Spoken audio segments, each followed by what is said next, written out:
तो ये जलता हुआ काठमांडू आप देख रहे हैं, धुआं धुआं संसद और सड़क पर बवाल। सुप्रीम कोर्ट में भी आगजनी की गई, विदेश मंत्री पर हमला बोला गया, वित्त मंत्री पर हमला बोला गया। लेकिन अब सबकी निगाहें इस बात पर टिकी हुई हैं कि अगला प्रधानमंत्री कौन होगा या फिर सेना ही अपने हाथ में कमान रखेगी। ये सवाल अभी भी बने हुए हैं। इसके साथ ही सवाल इस बात पर भी कि क्या ये प्रदर्शन आगे भी जारी रहेंगे, क्योंकि 2 दिन से हमने देखा कि कैसे नेपाल के भीतर आक्रोश की स्थिति थी जो किसी भी तरीके से थमने का नाम नहीं ले रही थी। नेपाल के संसद भवन के अंदर से आज तक की एक्सक्लूसिव रिपोर्ट। इस वक्त हम आपको जो दिखाने जा रहे हैं वो किसी देश के किसी संसद के अंदर संभवतः कभी नहीं हुआ और कभी लोग सपने भी नहीं सोच सकते हैं कि इस तरह की तस्वीरें किसी संसद भवन के अंदर से आएंगी। अगली तस्वीर उस जगह की जहां सिक्योरिटी चेक के बाद आप पहुंचते थे, कई लेयर्स की सिक्योरिटी होती थी। उसके बाद यहां पे लॉ मेकर्स को नेपाल के जो दिशा और दशा तय करते थे उन लोगों की एंट्री होती थी और ये सीढ़ियां ऊपर गैलरी की तरफ ले जाती हैं। आपको हर जगह आपको सिर्फ कांच के टुकड़े दिखाई देंगे। जगह जगह पे आगजनी हुई है, ब्लास्ट हुआ है और ये सब कुछ इस वजह से भी हुआ क्योंकि नेपाल की सत्ता से जुड़ा हुआ हर वो सिंबल जेंजीज के टारगेट पे आया, क्योंकि उनको लगता था कि यहीं से उनके साथ नाइंसाफी, उनको अपॉर्चुनिटी नहीं दी गई, उनके खिलाफ जितने जो उनका हक था वो हक छीना गया। और यही वजह है कि ये पूरा इलाका आपको दिखाई देगा प्रदर्शनकारियों ने किस तरह से अपने नाराजगी, अपने गुस्से को निकाला है। ये दूसरा एरिया है, यहाँ रिसेप्शन का एरिया है। मेरे ठीक पीछे आपको दिखाई देगा जहां डॉक्यूमेंट संभवतः चेक होते थे। सब कुछ जला हुआ है इस पूरे इलाके में। जहां कागजात रखे हुए थे उसको आग के हवाले कर दिया गया है, तोड़ दिया गया है सब कुछ। एक सिक्योरिटी चेक पॉइंट है जहां पे फिर से आपको उसी तरह के हालात दिखाई देंगे। और हम जहां जा रहे हैं बस तबाही का मंजर हमको दिख रहा है नेपाल के इस संसद भवन के अंदर से।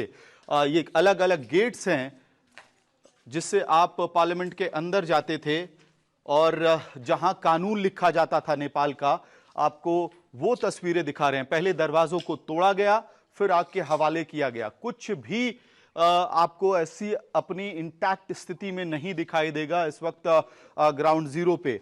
ये लोहे के स्ट्रक्चर्स हैं जिनको संभवतः पहले नीचे उतारा गया है तोड़ने के बाद और उसके बाद आग के हवाले किया गया है। और ये वो दरवाजा है, आप इस दरवाजे को देखिए और समझिए कि नेपाल में सत्ता परिवर्तन या सत्ता के खिलाफ विद्रोह की जो तस्वीर है वो तस्वीर कैसे दिखती है। इस दरवाजे से मैं वहां घुसने वाला हूं जहां पे नेपाल के राजनेता नेपाल का कानून लिखते थे, बनाते थे। बहुत जबरदस्त गर्मी है यहां पे और सब कुछ ध्वस्त हो चुका है। बीच बड़ी खबर यही है कि भारत नेपाल बॉर्डर से सटे नेपाल के बांके में कस्टम विभाग के दफ्तर को ही आग के हवाले कर दिया गया है। ऑफिस में रखी सभी फाइलों को जला दिया गया है। लुम्बिनी के नगर निगम के दफ्तर में जमकर तोड़फोड़ के बाद आगजनी की घटना हुई है। सड़क पर भी आगजनी हुई है। प्रदर्शनकारियों के गुस्से को देखते हुए पुलिस फोर्स पीछे हट गई और प्रदर्शनकारियों को जमकर तोड़फोड़ वहां पर करते हुए देखा गया। लोगों का कहना है कि सरकार पूरी तरह भ्रष्ट हो चुकी है और सरकार को हटाना ही हमारा एक मकसद था।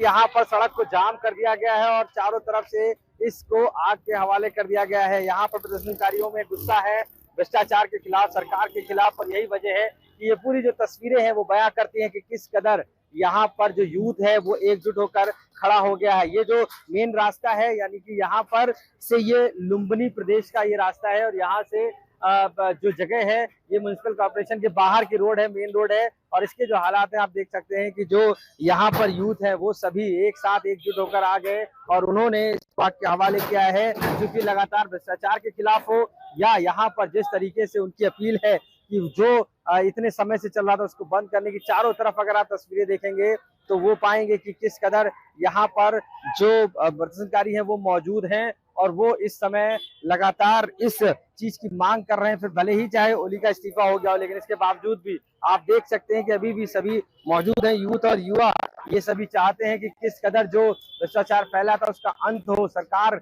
यहाँ से जाए। हालांकि जाने के बाद भी शांत नहीं है और ये तस्वीरें उस नेपाल की हैं जो हम आपको आज तक एक्सक्लूसिव दिखा रहे हैं कि किस कदर यहाँ से जो ग्राउंड पर जो स्थिति है, जो अभी भी प्रदर्शन रुकने का नाम नहीं ले रहा है, अभी भी इस कदर आग के हवाले जो प्रॉपर्टीज है उसको किया गया है, जो यहाँ के जो गवर्नमेंट प्रॉपर्टीज है उनको किया गया है। ये बिल्कुल भी कह सकते हैं कि नेपाल के लिए एक नया समय है और नई चीज है। दो सहयोगी इस वक्त तमाम जानकारी के साथ जुड़ गए हैं, पंकज दास और आशीष श्रीवास्तव। सबसे पहले पंकज, आपका रुख करते हुए, अगर ओली को हटाना ही मकसद था तो वो तो जा चुके हैं, फिर प्रदर्शन क्यों अब भी जारी है और आज भी क्या ये स्थिति जारी रह सकती है? हाँ, तो अभी तक किसी भी प्रदर्शन की कोई खबर नहीं है। जब से आर्मी ने अपने हाथों में शासन ये लॉ एंड ऑर्डर के सिचुएशन को लिया है, उसके बाद से स्थिति सामान्य बनी हुई है। कल देर रात भी कुछ लूटपाट करने वाले करीब 21 लोगों को आर्मी ने हिरासत में लिया है और उसके बाद हर चौक चौराहे पर जो है यहाँ पे आर्मी डिप्लॉय कर दिया गया है, जिसके बाद से जो है यहाँ का स्थिति बिल्कुल सामान्य होता जा रहा है।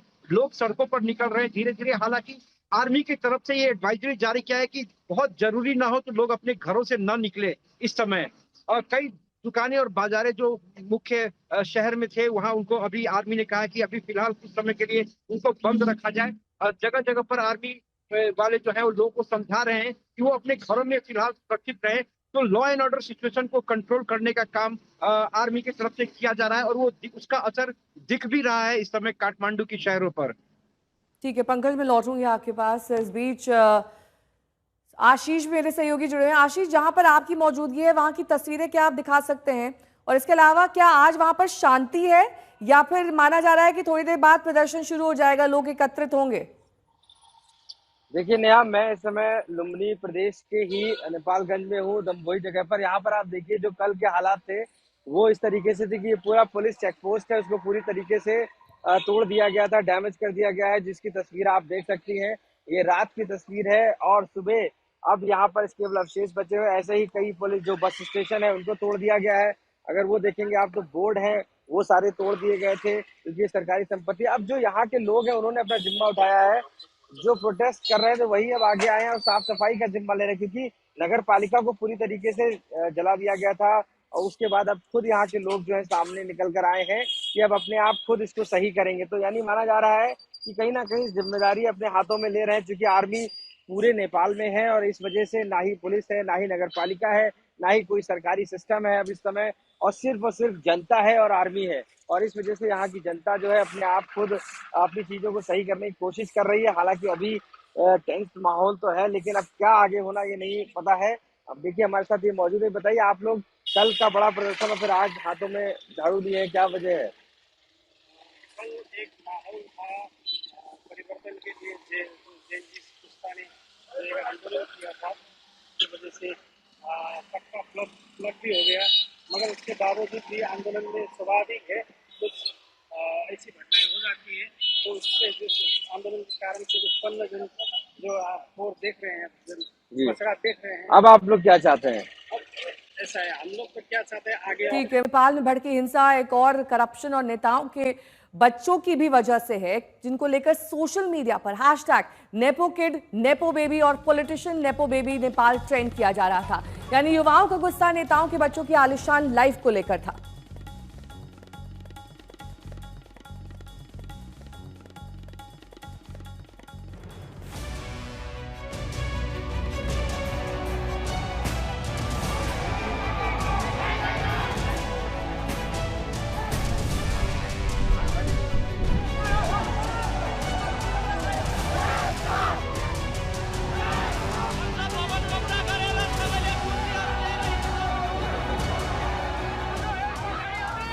नेपाल में जिस आंदोलन की आग सोशल मीडिया बैन से शुरू हुई थी, आखिर वो आंदोलन बैन खत्म होने के बाद भी क्यों जारी है?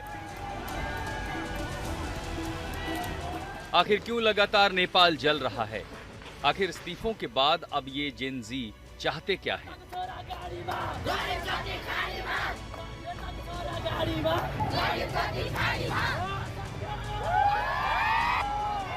दरअसल ये लड़ाई अब सोशल मीडिया के बैन से आगे निकल चुकी है।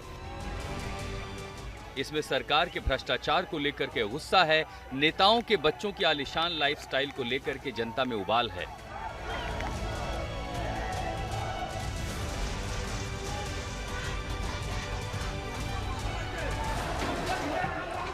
जनता के पैसों पर ऐशो आराम की जिंदगी जी रहे नेताओं को लेकर के गुस्सा है। नेपाल के सोशल मीडिया में अलग अलग तस्वीरें जमकर वायरल हो रही हैं।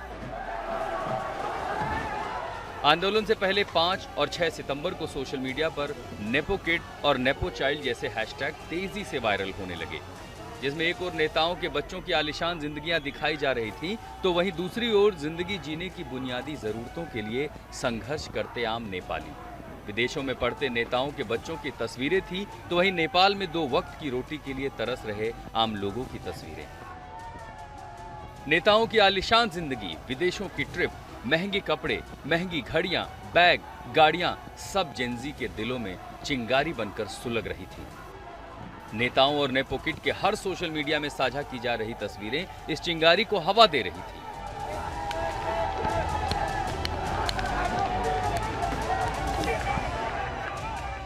सोशल मीडिया पर कई ऐसे पोस्ट दिखने लगे जिनमें नेताओं के बच्चों की जिंदगी के बारे में लिखा जा रहा था और उनकी लग्जरी लाइफस्टाइल का विरोध किया जा रहा था।